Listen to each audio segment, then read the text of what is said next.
అందరికి ఈరోజు మన స్టోరీ రీడింగ్ ప్రాక్టీస్ వచ్చేసి the snake and the frogs అంటండి.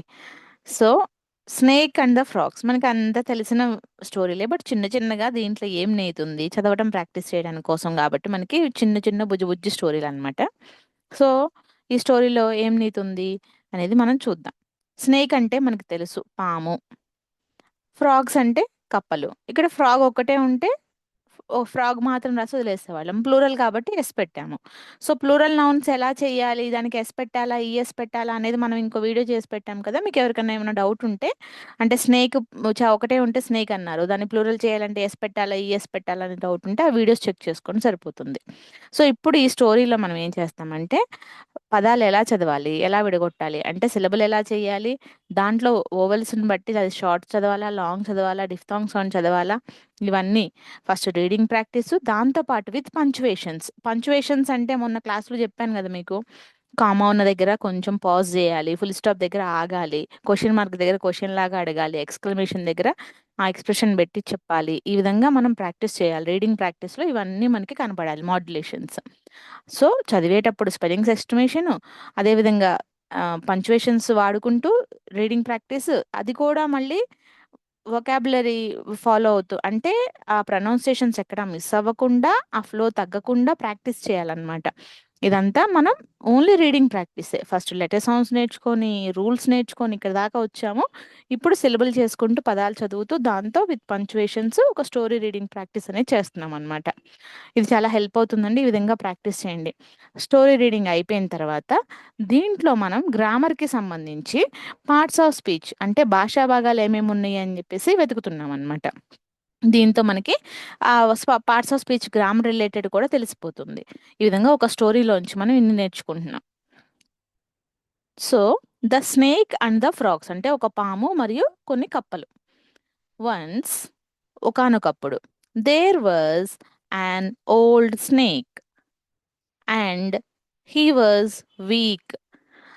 ఒకానొకప్పుడు దేర్ వాజ్, ఇది ఎప్పుడో జరిగిన స్టోరీ కాబట్టి వాజ్ అనే హెల్పింగ్ వర్బ్ వాడారనమాట. ఇక్కడ యాన్ ఓల్డ్ అని ఎందుకు పెట్టారు, ఓ అనేది ఓవల్తో స్టార్ట్ అయింది కాబట్టి యాన్ అని చెప్పారు. ఒక ముసలిదైనటువంటి స్నేక్, పాము ఉందంట.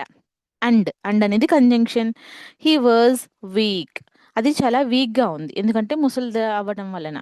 బికాస్ ఆఫ్ ఏజ్, బికాజ్ అనేది కూడా కంజంక్షన్. ఎందుకు వీక్గా ఉంది అంటే దాని వయసు మీద పడడం వలన. And could not hunt anymore, అది ఓల్డ్ అయిపోయి ముసలి అయిపోయడం వల్ల అది వేటిని వేటాడలేక, ఫుడ్ కోసం వెతుక్కోలేక అది చాలా వీక్గా అయిపోయిందంట. కానీ he had a plan. He అంటే ఎవరిక్కడ, స్నేక్ అన్నమాట. ఈ స్నేక్కి బదులుగా వాడిన ప్రనౌన్ ఏంటి అంటే హీ. అక్కడ హీ హ్యాడ్ ఎ ప్లాన్, దానికి ఒక ప్లాన్ అయితే ఉంది. He went to a lake. He అంటే ఇక్కడ స్నేక్ అన్నమాట. ఎక్కడికి వెళ్ళింది, గోకి పాస్ట్ టెన్స్ వెంట్. ఇది అయిపోయిన స్టోరీ కదా. సో కథ చెప్పేటప్పుడు అనగనగా ఒక రాజకుమారు ఉండేవాడు, అతను వేటకి వెళ్ళాడు, ఇలా చెప్తాం కదా. అదే విధంగా ఈ పాము కూడా లేక్ దగ్గరికి వెళ్ళింది. To A lake that had many frogs. అది ఎక్కడికి వెళ్ళింది, ఒక చెరువు దగ్గరికి. ఆ చెరువులో కూడా, దట్ అంటే ఆ చెరువు, ఆ చెరువు దగ్గర ఏముంది, చాలా, మెనీ అంటే చాలా ఫ్రాగ్స్, కప్పలు ఉన్నాయంట. హీ లే ఆన్ ద లేక్ సైడ్, అది ఒక ఒక ఒడ్డులో, లే అంటే అలా పడుకొని ఉంది, కూర్చుని, లే అంటే అలా ఉంది అనమాట. లేక్ సైడ్, ఒక సైడ్లో. And did not try to eat the frogs, అదేం చేస్తుంది అక్కడ, డిడ్ నాట్ నెగిటివ్ అనమాట. డిడ్ నాట్ అంటే అదేమీ తినడానికి ప్రయత్నించలేదు ఇక్కడ. అంటే డిడ్ ఈట్ ఫ్రాగ్స్ అంటే అది తిన్నది అని అర్థం. డిడ్ నాట్ అంటే అది తినలేదు, ఏది కూడా అది తినడానికి ట్రై చేయలేదంట. కప్పల్ని తినడానికి ఏమీ ప్రయత్నించకుండా వెళ్ళి అలా కామ్గా పడుకుంది. The frogs were surprised. జనరల్గా ఫ్రాగ్స్ని చూడగానే పాములు వేటాడి తింటాయి కదా, అందుకని ఇది ఇలా పడుకుని ఉండడం చూసి ఆ ఫ్రాగ్స్ ఏమైనాయి అంటే సర్ప్రైజ్డ్, ఆశ్చర్యానికి గురైనాయి అంట. We are frogs and why are you not attacking us. మేము కప్పలం, నువ్వెందుకు మమ్మల్ని వేటాడట్లేదు అని చెప్పినాయి, అడిగినాయి అంట. The frogs asked him. ఆ కప్పలు వెళ్ళి, హిమ్ అంటే ఎవరిక్కడ, పాముని అడిగినాయి. ఫ్రమ్ అఫార్, అవి భయమేసి దగ్గరికి వెళ్ళి అడగలేదు, దూరం నుంచి అడిగినాయి. అప్పుడు ఏం చెప్పింది, ఇక్కడ ఫుల్ స్టాప్ ఉంది, ఆపేశాను. ద స్నేక్ సెడ్, అప్పుడు ఆ పాము చెప్పింది ఏమని, that A Holi person had ordered him. ఒక హోలీ పర్సన్ అంటే ఒక ఋషి లాంటి అతను నాకు చెప్పాడు ఏమని అంటే, only to serve frogs as his master. నేను కప్పలకి సేవ చెయ్యాలి అని చెప్పి చెప్పాడు అని చెప్పింది అనమాట. The frogs were very happy to hear this. అప్పుడు ఏం చేసిన పిచ్చి కప్పల పాపం అని చెప్పిన మాట విని చాలా హ్యాపీగా ఫీల్ అయినాయి. So when the snake suggested that he give rights to the frogs. అప్పుడు ఎప్పుడైతే ఆ పాము వాటికి సర్వ్ చేస్తానని చెప్పింది కదా, అంటే దాని మీద ఎక్కించుకొని రైడ్ చేస్తుంది అనమాట. అప్పుడు on his back they agreed, అవి ఒప్పుకున్నాయి, అది ఎలాగో మమ్మల్ని తిందు, సో మంచి పాము అని చెప్పి నమ్మేసినాయి. A week passed like this. Week అంటే ఒక వారం, పాస్డ్ లైక్ దిస్, అలా ఒక వారం గడిచిపోయింది. వన్ డే, ఒకరోజు, ద టయర్డ్ స్నేక్ సెడ్, అలసిపోయినటువంటి పాము చెప్పింది ఏమని, that he could not give them rights. అది వాటికి రైడ్స్ ని ఇవ్వలేను, ఇంకా మిమ్మల్ని నేను ఎక్కించుకొని తిప్పలేను అని చెప్పి చెప్పింది. ఎందుకు? The frog said, you must be hungry. నువ్వు ఆకలితో ఉన్నావు. You can eat one of us every day. అప్పుడు ఆ పిచ్చి కప్పులు ఏం చెప్పినాయి అంటే, నువ్వు టైర్డ్గా ఉన్నావు, హంగ్రీగా ఉన్నావు, సో నువ్వేం చేస్తావంటే యూ కెన్ ఈట్, నువ్వు మమ్మల్ని తినొచ్చు. అది కూడా ఎలాగా? వన్ ఆఫ్ అస్, మమ్మల్ని ఎవరో ఒకళ్ళని, ఎవ్రీడే, ప్రతిరోజు మాలో ఒకళ్ళని నువ్వు తినొచ్చు అని చెప్పి చెప్పాయి. So that you have energy, అలా నీకు ఎనర్జీ వస్తుంది అని చెప్పి చెప్పినాయి. The snake had planned this. So అవి కప్పలే వచ్చి సరెండర్ అయిపోయినాయి. అప్పుడు ఆ స్నేక్ ఏం చేసింది? ఆల్రెడీ అదే కదా అది ప్లాన్ చేసింది. And the frogs did not know they had fallen into the snake's trap. అది అనుకున్నదే అయిపోయింది, అయ్యేదాకా అది నటించింది అనమాట. అలా చేసుకొని చివరికి అవే వాటి నోటితో అవి నువ్వే మమ్మల్ని తిను అని చెప్పేదాకా చెప్పినాయి. సో అది ఆల్రెడీ ప్లాన్ చేసుకుంది కాబట్టి ఆ స్నేక్స్ ట్రాప్లో ఆ కప్పలు పడిపోయినాయి. మోరల్ ఏంటి అంటే, do not be A pool. ఎప్పుడు కూడా తెలివి తక్కువగా ఉండకు. నిన్న స్టోరీలో కూడా చూసింది అదే కదండి. ఎలుక సహాయం చేసింది, కానీ ఏం చేసింది అది? తర్వాత దాని శత్రువు అని తెలిసి దానికి దూరంగా ఉంది. అలానే మనకి శత్రువులైనా సరే వాళ్ళు అవసరంలో ఉన్నప్పుడు హెల్ప్ చెయ్యాలి, కానీ వాళ్ళని లిమిట్స్లో వాళ్ళని అక్కడే ఉంచాలి అని చెప్పి చెప్పారు. అది కరెక్ట్ అన్నమాట. శత్రువు కదా అని చెప్పేసి మంచిగా మాట్లాడాడు కదా అని వాడికి మనం పోయి మనమే సరెండర్ అయిపోయి హెల్ప్ చేస్తే ఇలానే జరుగుతుంది. ఇది స్టోరీ అండి. బాగుంది కదా మోరల్ స్టోరీ. సో ఇప్పుడు చాలా ఒక్కసారి బాగుంది. నేను మళ్ళీ రీడ్ చేసి పంచువేషన్స్ దగ్గర ఆపుతాను, ఒకసారి అబ్జర్వ్ చేయండి.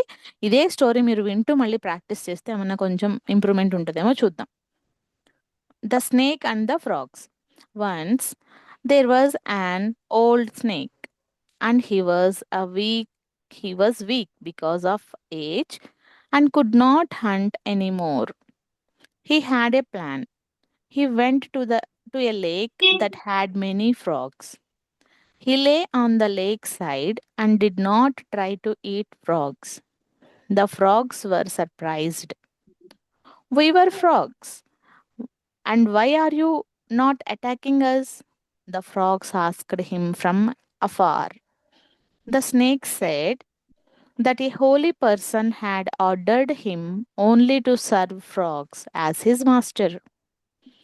The frogs were very happy to hear this. So, when the snake suggested that he give rights to the frogs on his back, they agreed. A week passed like this. One day, the tired snake said that he could not give them rights. The frog said, you must be hungry.